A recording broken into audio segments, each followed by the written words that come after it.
কত সৌভাগ্যে মা এই জন্ম।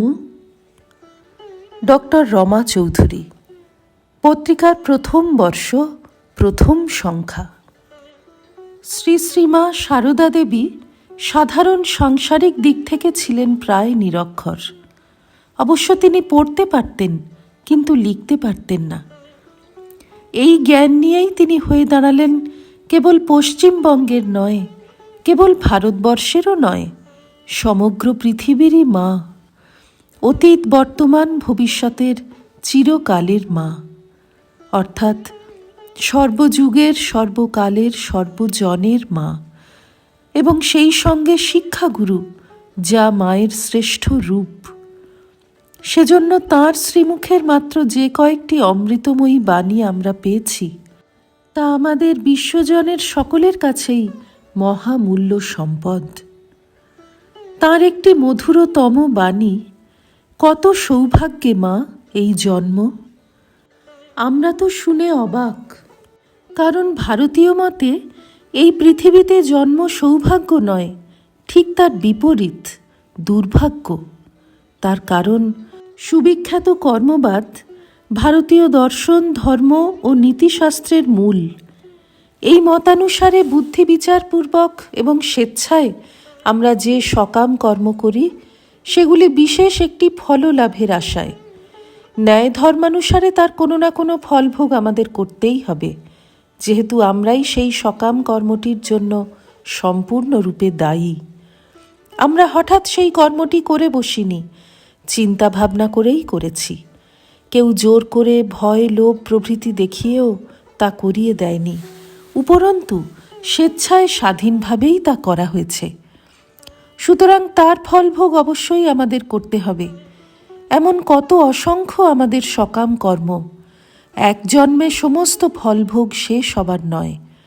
অতএব আবার আমাদের জন্মগ্রহণ করতে হয় সেই সব অভুক্ত কর্মের যথোপযুক্ত ফল ভোগের জন্য। কিন্তু হায়, অবিদ্যাবশত সেই নতুন জন্মেও আমরা আবার বহু নতুন সকাম কর্ম করে ফেলি, যার ফলে পূর্বোক্ত রীতি অনুসারে আমাদের আগামী জন্ম অবশ্যম্ভাবী হয়।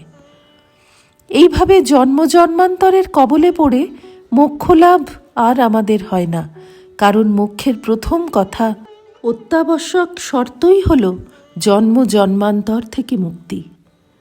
অথচ মা কেমন অনায়াসে বলে দিলেন, কত সৌভাগ্যে এই জন্ম। অবশ্য সকলকে দ্বিধায় না ফেলে তিনি তার কারণটিও বলে দিয়েছেন সেই সঙ্গে, যদিও তাতে আমাদের বিস্ময় সম্পূর্ণরূপে কাটল না। আমাদের বিশ্বব্রহ্মাণ্ডের অশেষ মঙ্গলের জন্য তার সম্পূর্ণ বাণী হল, কত সৌভাগ্যে মা এই জন্ম। খুব করে ভগবানকে ডেকে যাও। তার অর্থ, শ্রী ভগবান কৃপা করে আরেকটি জন্ম আমাদের দিলেন, আমাদের দোষ ত্রুটি সংশোধনের জন্য। এই নতুন জন্মে পূর্বজন্মের অভুক্ত ফলগুলি নিশ্চয়ই তুমি ভোগ করবে, কিন্তু দেখো আর নতুন সকাম কর্ম যেন করো না। নিষ্কাম কর্ম করো, নিঃস্বার্থভাবে শ্রী ভগবানের আরাধনা করো এবং তাঁরই মূর্ত প্রতিচ্ছবি এই জীবজগতের সেবা করো।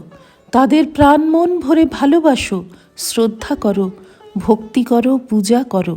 উচ্চ নীচ, ব্রাহ্মণ শূদ্র, ধনী দরিদ্র, পণ্ডিত মূর্খ, যোগ্য অযোগ্য নির্বিশেষে সকলকেই।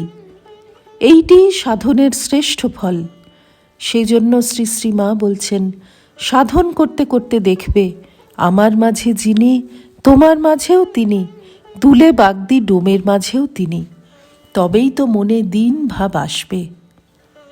কত সহজ সরল সাধারণভাবে মা এই শ্রেষ্ঠ দর্শনের কথা বলে গেলেন এবং তা প্রমাণ করে গেলেন নিজের দিব্য জীবনের প্রাত্যহিক আচার আচরণের মাধ্যমে।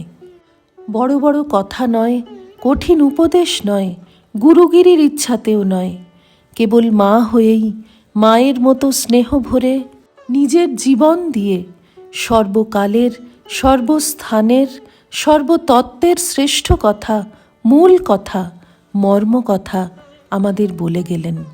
এই তো আমাদের মা। শ্রী রামকৃষ্ণার্পণমস্তু।